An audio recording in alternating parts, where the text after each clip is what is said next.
Do we want a tutorial on how to take care of a moss ball? Don't be ridiculous. Of course we do. Gonna open your container with your moss ball. You're gonna drain the water.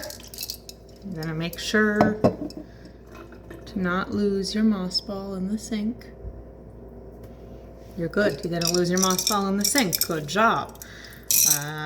There's probably better ways to do this, but I'm not doing them. These are just decorations for your moss ball. They're not needed, but they're kind of fun. My moss ball is named Dust Bunny. Here we go. Hope you can see Dust Bunny.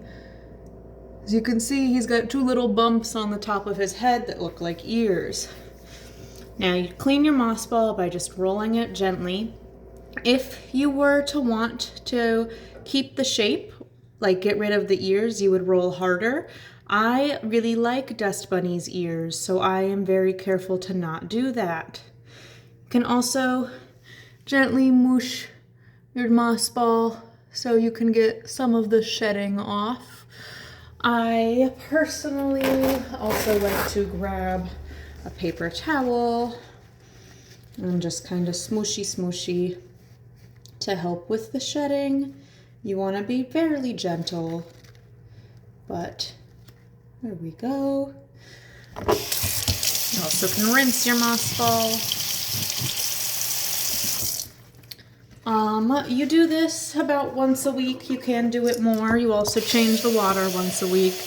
I just use tap water. I drink tap water. Depending on where you are, if you have really shitty tap water, you probably don't want to do that. But also, I don't know. I mean, you know. Moss balls are great because they're very, very low maintenance. You do this about once a week and then you just enjoy. You do want to keep your moss balls out of direct sunlight. Anyways, I hope you enjoyed this tutorial that I'm sure you all asked for and desperately wanted.